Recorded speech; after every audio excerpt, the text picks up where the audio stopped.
अस्सलाम वालेकुम, welcome to Khatija daily vlog. आज के व्लॉग में मैं आपके साथ शेयर करूंगी एक बहुत ही अहम और ज़रूरी बात। उससे पहले जो है मैं आप लोगों के साथ शेयर कर रही हूँ ये कर्टन्स जो कि मैंने अभी लिए थे। और लिए क्या थे, मेरी बहन है उसने मुझे लेके दिए थे। तो बहुत ही प्यारे कर्टन थे, क्वालिटी वाइज भी बहुत अच्छे थे और इनकी लेंथ जो है वो भी बहुत ज़्यादा जो है थी, लंबाई में भी बहुत ज़्यादा थे और चौड़ाई में भी बहुत ज़्यादा थे। तो जो ये मेरा बाहर जो है बरामदा टाइप एरिया जिसको अब मैं जो है सेट करने की कोशिश कर रही हूँ आहिस्ता आहिस्ता, तो उसमें मेरा दिल ये था कि मैं ये कर्टन्स जो हैं वो ईद से पहले पहले हैंग कर दूँ, क्योंकि उस तरफ से बहुत ज़्यादा जो है वो धूप आती है। तो और मैं ये आपको क्लोज़ करके दिखाती हूँ कि इसके रिंग्स भी जो हैं वो बहुत ज़्यादा जो है वो मज़बूत थे। बहरहाल जी बहुत ज़्यादा ज़बरदस्त क्वालिटी थी कर्टन्स की। और आप लोग भी लाज़मी जो हैं ईद पे, मुझे पता है हर कोई अपने घर की तैयारी कर रहा होता है। घर को एक ईद ऐसा मौका होता है ना जिसमें हर कोई कहता है कि हमारा घर जो है वो साफ़ सुथरा रखे और फ्रेश फ्रेश से लुक आए।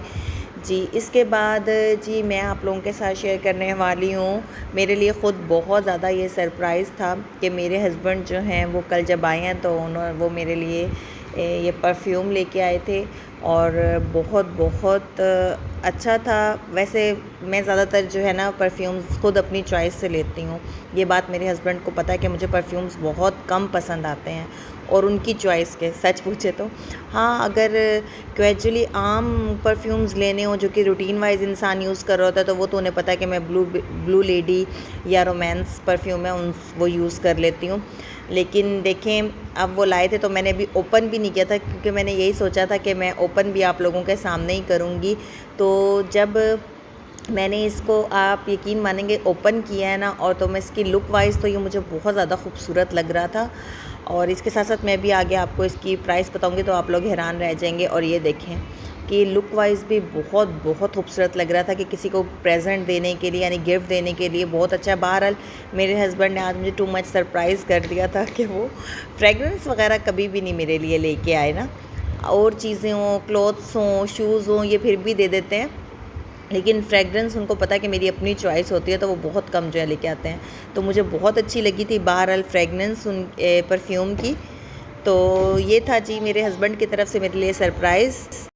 इसके साथ ही जो है वो परफ्यूम के साथ साथ जो है जब मैं ड्रेसिंग पे खड़ी थी तो मैंने कहा क्यों ना आप लोगों के साथ एक और अहम बात जो है वो शेयर कर लूँ।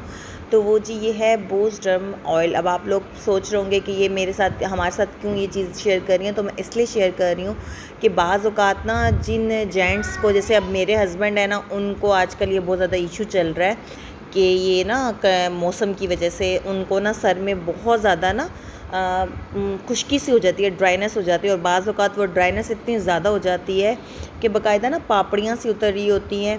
तो जिन ख़वातीन के जेंट्स यानी मेल्स के कोई इशू हो तो ये ऑयल लाजमी यूज़ करें, जो सरसों का तेल नहीं यूज़ कर सकते। उसके बाद जी मेरी अपनी जो रूटीन होती है डेली की वो शुरू हो चुकी थी, क्योंकि फिर मेरा जो है वो किचन टाइम स्टार्ट हो जाता है। बस किचन में आते ही मैंने जो है वो काम काज जो है वो शुरू कर दिया था। मेड को मैंने इतने कहा था कि आलू वगैरह जो है वो छील के रखे। बेसन मैंने ज़ुहैब से मंगवा लिया था। और बेसन जो है जब मैंने देखा तो वैसे तो ना अल्लाह का शुक्र है कि मुझे बेसन की ना ये है कि ना आइडेंटिफिकेशन है। और थोड़ा सा ना आप लोग भी ना ये बेसन को चेक कर लिया करें, पता चल जाता है कि बेसन जो है ना वो किस तरह का है। आज जो है वो मुझे बेसन जो है वो ज़रा अच्छा नहीं लग रहा था, वरना मेरे पकोड़े जो है ना वो बहुत खस्ता से बनते हैं। बहरहाल अब जिस तरह का भी था बनाना तो था, क्योंकि वरना आप ये देखिए मैं बेसन वगैरह जो है वो ख़ुद लेके आती हूँ और चेक करती हूँ बाकायदा शॉप पर ना। मैं उनको पहले कह देती हूँ कि थोड़ा सा आप मुझे भाई चेक करा दें। ये बेसन जो है वो मैंने सिंपल जो पकोड़े बनाने थे ना आलूओं वाले, उसके लिए घोल लिया था। ये दूसरे प्याज और पालक वगैरह मिला के जो पकोड़े बनाते हैं उनके लिए। बहरहाल ये सारा कुछ जो है यहाँ पे बिखरा हुआ था, तो मैं पहले जो है वो पहले पकोड़े बनाने का काम शुरू कर रही थी। और आज का मेरा सारा मेन्यू जो है वो दाल चावल थे, कोफ्ते थे, पकोड़े थे। और इतने मैंने खतीजा को कह दिया था कि अब मोबाइल छोड़ के ना बहन को देखो, क्योंकि अब मेरा किचन टाइम स्टार्ट था। तो मेरी कोशिश यही होती है कि जब मैं किचन में जाऊं तो खतीजा जो है वो अपनी बहन के साथ रहे, ताकि उससे वो ना फिर अकेलेपन से, बच्चा आपको पता है घबरा जाता है। और वैसे ही जब बच्चा 4 मंथ्स का हो रहा हो ना, फिर उसे इतनी अकल आ जाती है। और आजकल के तो बच्चे आपको पता है बहुत जल्दी जो हैं वो माशाल्लाह माशाल्लाह से, अल्लाह में नज़र बद से बच्चा एक्टिव है, यानी काफ़ी अच्छा जी, बहरहाल जी बस फिर मैं आई हूँ, ये आलू वगैरह कट हुए थे तो मैंने बेसन वगैरह घोल रखा था पहले ही, और इसके बाद जो है मैंने कुकिंग स्टार्ट कर दी थी। और आज जो है क्योंकि मुझे खाना ज़्यादा भी बनाना था, और आज मैं आप लोगों के साथ एक बहुत ही अहम और एक सैड बात जो है वो शेयर करने वाली हूँ। आप लोग अक्सर सोचते होंगे जब भी मैं मंडे वाले दिन व्लॉग डालती हूँ ना, तो कुकिंग वगैरह मेरी ज़्यादा होती है, मतलब मेरे खाने वगैरह जो होते हैं मैं ज़रा ज़्यादा सामान वगैरह बनाती हूँ, क्योंकि मंडे को स्पेशली जो है वो मैं खाना अपनी सिस्टर के घर भेजती हूँ। और क्यों भेजती हूँ, तो ये बात जो है वो मैं ना शेयर नहीं करना चाहती थी, क्योंकि एक बहुत ही दुख बड़ी है हमारे लिए, हम सब घर वालों के लिए जो है ना, ये एक बहुत ज़्यादा कहते हैं एक बुरी ख़बर थी कि जब हमें पता चला था कि हमारी सबसे बड़ी सिस्टर को जो है ना कैंसर बताया था। लेकिन अल्लाह का लाख लाख करम है कि उनका कैंसर जो है वो सेकंड स्टेज पे था। तो जब हमें पता चला था कि उनको कैंसर है, तो हमें बहुत बहुत ज़्यादा हमारे लिए शॉकिंग न्यूज़ थी, क्योंकि फ़ैमिली में हमारे किसी को भी आज तक इतनी बड़ी नहीं थी। और अल्लाह पाक इतनी बड़ी बीमारी से, सबसे बड़ी बात तो यह सब के अज़ीज़ों अकारिब सबके बहन भाइयों को महफूज रखे। बहरहाल मुख्तसर यही कि मेरी बड़ी बहन को जो है वो कैंसर है, तो प्लीज़ आप सब लोगों से ये मेरी बहुत बहुत ज़्यादा गुजारिश है कि मेरे जितने भी व्यूवर्स हैं, सब्सक्राइबर्स हैं, प्लीज़ प्लीज़ कमेंट्स में उनके लिए जो है वो अच्छी अच्छी दुआएं जो हैं वो करें। और दूसरी बात ये कि वैसे भी जब भी आप लोग नमाज़ पढ़ते हैं, कुरान पाक पढ़ते हैं, तो मेरी बहन के लिए लाजमी दुआ किया करें। पीर वाले दिन उनकी होती है कीमो, हर मंडे वाले दिन उनको कीमो होती है उनकी ना, तो फिर मैं उनको खाने से बिल्कुल मना कर देती हूँ कि आप ही मैं भेजूँगी खाना, आपने बिल्कुल भी किचन में नहीं जाना। वैसे तो आम रूटीन के लिहाज से भी मैं उन्हें कहती हूँ कि आपका खाना शाना मैं भेज दूँगी, लेकिन वो मुझे यही कहती हैं कि ना बेटा अगर मैं काम नहीं करूँगी ना तो मेरा इस बीमारी से फिर ध्यान नहीं हटेगा। इसलिए तो प्लीज़ प्लीज़ मेरी एक गुजारिश है कि आप सब लोग मेरी बहन के लिए बहुत बहुत ज़्यादा दुआ करें। बहरहाल अल्लाह पाक सबको इस बीमारी से महफूज रखे। अच्छा, इसके बाद जो है आप कहेंगे मैंने बहुत ही ज़्यादा जो है ये टॉपिक लंबा कर लिया अपनी बहन के लिहाज से। अल्लाह पाक मेरी बहन को सेहत दे। इसके बाद बस फिर मैंने जब जैसे ही ये कोफ्ते वगैरह बना लिए थे, रोटी बना रही थी, तो इसके बाद मैंने चटनी का सामान रेडी था। बस फिर चटनी जो है वो बाज़ औक़ात जो है वो मैं सिल बट्टे पे या जो हावन दस्ता उसमें नहीं करती। अगर मुझे जल्दी हो ना तो मैं फटाफट जो है ये जूसर में ही बना लेती हूँ, टमाटर प्याज वाली ना, टमाटर धनिया पुदीने वाली।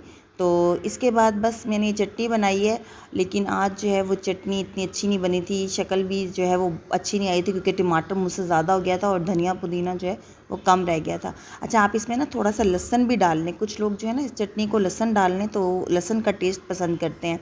राइस भी जो है वो मैं उबालने के लिए रख चुकी थी, और ये देखें माशाल्लाह से पूरे जो है ये उबलने को तैयार थी। बस फिर मैंने इसमें से पीच निकाली है, और राइस मेरे जो हैं वो प्रिपेयर हो चुके थे।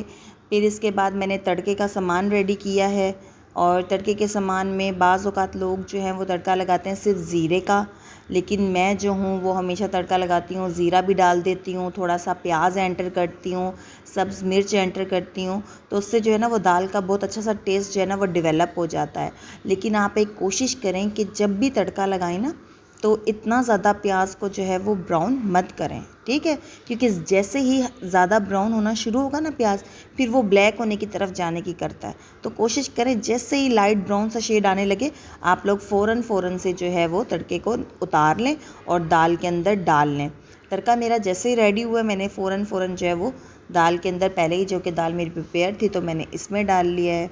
दाल चावल जो है ना वो मुझे पता है कि एक ऐसी डिश है जो कि बड़े छोटे हर एक को पसंद है और इजीली खा लेते हैं। मेरी तो अपनी बेटी जो है ना, अगर मैं दाल और चावल बॉईल करती हूँ ना तो बाज़ औक़ात ये होता है अगर वो दाल के साथ ना भी पसंद करे तो मैं उसको दूध डाल देती हूँ या थोड़ी सी ऊपर से चीनी डाल देती हूँ, तो वो इस तरह भी खा लेती है।